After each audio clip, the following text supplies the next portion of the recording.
sa kakadyo.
me of owners and rock can be to a culture that's been expressed. I'm really sweet even and cut it off for a minute and giving me time to try. I put all my guys through the gambit. We get the car sideways, we get on the skid pad, we roll sim for 3.5 days to put yourself in this hyper competitive GR field is martial arts. We've been certain action sequences that train for weeks. And so when it comes to that day of like, okay, this is the slow down. Sino? Tago na ta. Taga sa...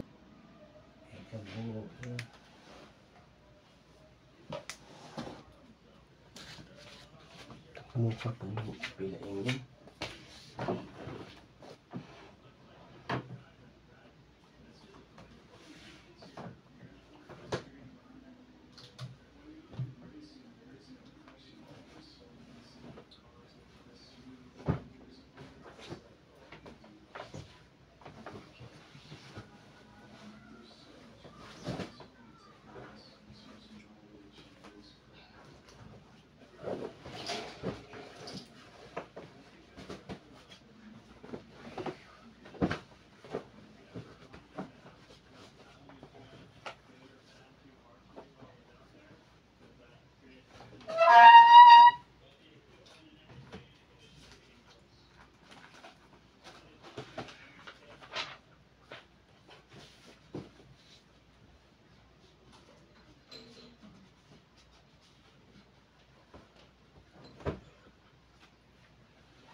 Sulaw ang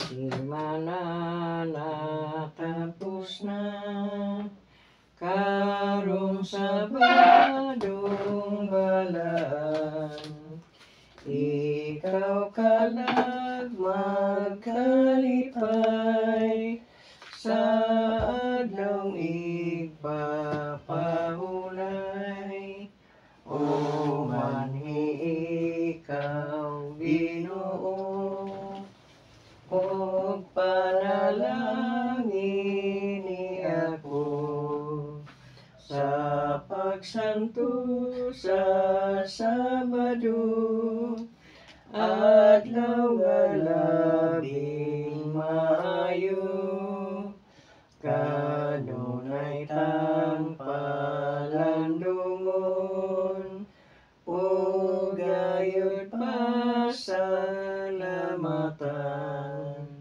ang Ginoong maluluyon naghatag ka pahulayan ang kalinaw nga langit nun nga musapigad sa dughan sa tao pagabation ang dayong kabulanan.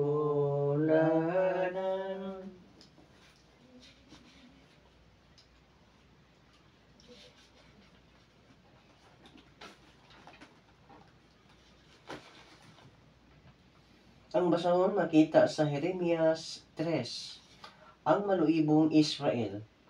Nag-ingon ang Ginoo, kung bulagan sa bana ang iyang asawa, ug mubi ang asawa kaniya, ug maminyog lain, dili na ang bana makapanag-iyal kaniya pag-usab, kay makahugaw kini sa tibuok nasod.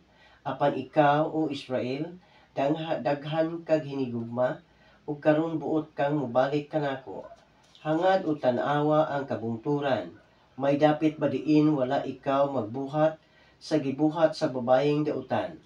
Nag-atang kadaplin sa dalan, sa imong mga hinigugma, sama sa usa ka Arabianhon nga nangatang dito sa Kamingawan. Gihugaw-hugawan mo ang nasod pinaagi sa imong pagbaligya sa imong unod. Tungod niini, wala ka na hatagig ulan, bisan pagting-ulan na. Mura gayud ikaw hitsura sa daotang babayi nga wala nay ulaw. Ug karon moingon gahapon ikaw kanako, ikaw akong amahan o pinangga mo ako. Sukad pa sa akong pagkabata, dili magpabilin ang imong kasuko kanako, ni kaligot-gutan mo ako hangtod sa kahangturan. Mao ka na ang giingon mo, O Israel, apan napatuyang ka pagbuhat sa dautan. Kinahanglan maghinulsol ang Israel ug ang Huda. Sa diyang si Josias maoy naghari, miingon kanako ang Ginoo, nakita ba nimo ang gibuhat sa Israel, ang babaeng maluibon? Ang Israel mitalikod kanako.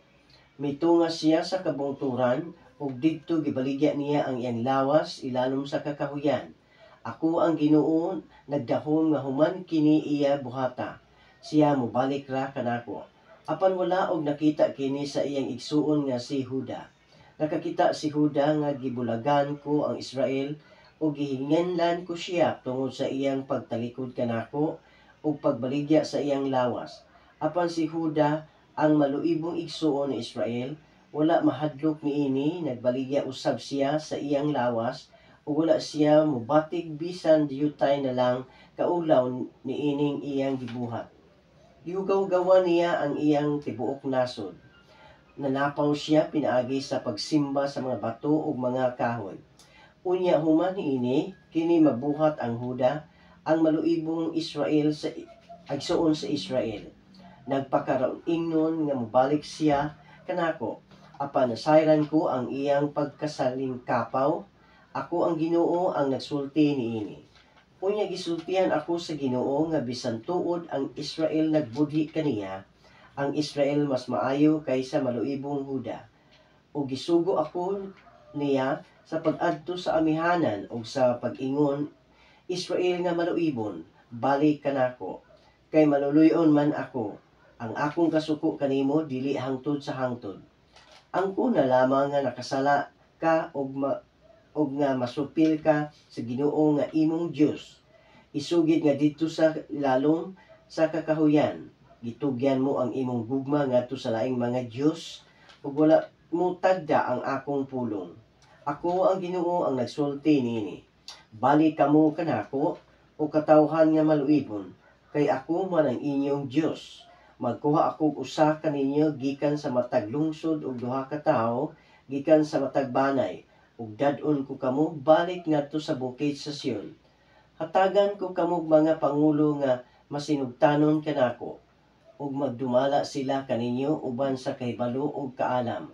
Unya inigsanay sa naninyo pagayo, dili na hisgutan sa katawhan ang sudlanan sa kasabutan sa Ginoo. Dili na kini nila hinumduman, kay dili naman nila kini kinahanglanon, ni magtinguha pa sila pagbuhat og lain. Inig-abot na ni adtong higayuna, ang Jerusalem tawgon nga trono sa Ginoo, ug adto na didto magsimba kanako ang tanang kanasuran.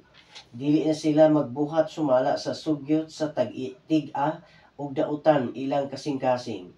Magkausa na ang Israel ug ang Huda, ug sila moanhi gikan sa amihanan, ug mupuyo niining yuta nga gihatag ko sa inyong katigulangan, ingon nga walay katapusang panulundon. Ang Diyos Israel, muingon ang Ginoo, O Israel, gidawat ko ikaw ingon nga akong anak, o gihatagan ko ikaw og matahong nga yuta, labing matahong mayuta sa tibuok kalibutan. Gidahom ko nga ilhon mo ako nga imong amahan, ug dili na kana mutalikod kanako. Apan sama sa mabudhion nga asawa, ikaw nagbudhi kanako. Ako ang Ginoo ang nagsulti niini. Mabati ang kaguliyang gikan sa kabungturan, nang hilak og nagpakiluoy ang katawhan sa Israel tungod sa ilang pagpakasala ug sa ilang paghikalimot sa Ginoo ang ilang Dios. Balik kamong tanan nga mitalikod sa Ginoo, ayohon og himuon niyang kamong buutan. Miingon kamo, O mubalik kami sa Ginoo kay siya man ang among Dios. Walay tabang alang kanamo dito sa mga bungtod ug gikan sa masaba nga tawhan dito sa kabukiran. Ang mga katabang lamang sa Israel mao ang Ginoo nga among Dios. Apan sa among pagsimba kang Baal, ang Dios sa kaulawan, nahanaw kanamo ang tanan nga gihaguan sa among mga katigulangan sukad sa among pagkabata. Ang mga panon sa mga kanaglaing kahayupan, mga anak babae ug lalaki, magpakahilom na lamang kami tungod sa tumang kaulaw. Kami ug ang among katigulangan nagpakasala batok sa Ginoo nga among Dios. Sukad pagayod sa among pagkabata ug wala na kami mutuman sa iyang mga sugo. Jeremias 3:4.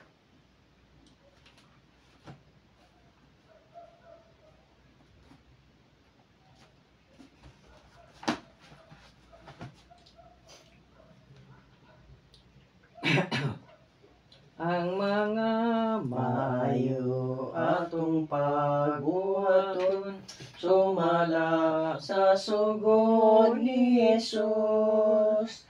Pagatumanon ang iyang kabubuton, kay siya anak sa atong Diyos.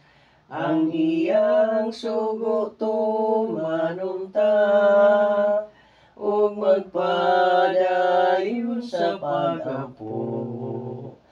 Kundiin siya tuwa kita, aron pagbuhat sa maayo. Ang agianan ko mangit-ngit kaayo, agyos sa tanan ay balo. Magampo kita sa atong manluluwas, aron man kita mangaluwas. Ang iyang sugo tumanon ta, ug magpadayon sa pag-ampo. Kundiin siya tuwa kita, aron pagbuhat sa maayo. Ang kasing-kasing hinluan maniya ni Jesus nga atong abyan. Ang mga salata ginaantos niya tungod sa gugmang hinglabihan. Ang iyang sugo tumanon ta, ug magpadayon sa pag-ampo. Kundiin siya tuwa kita, aron pagbuhat sa maayo.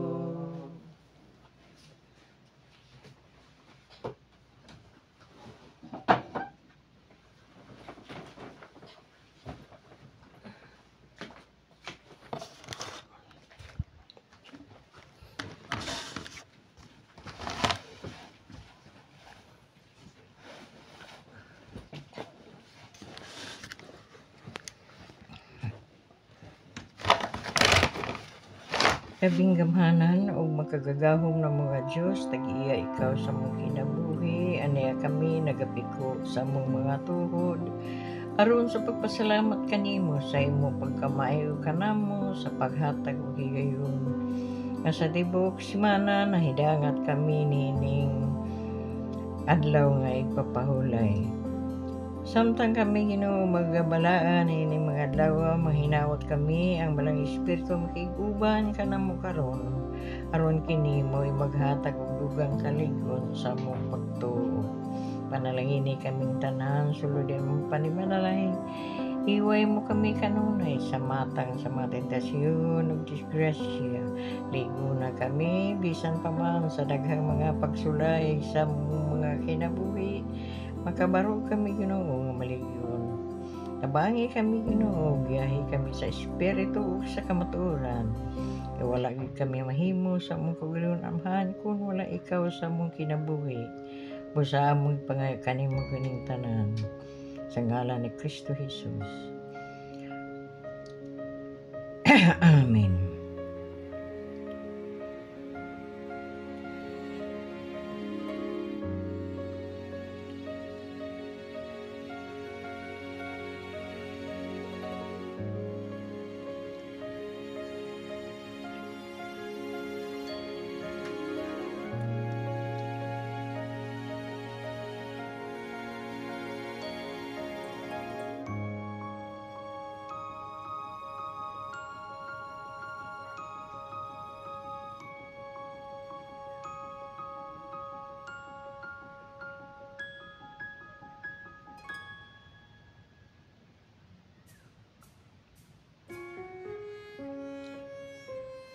Hear our prayer, O Lord. Hear our prayer, O Lord. Incline thy ears to us, and grant us thy peace. Amen. Push the Lord.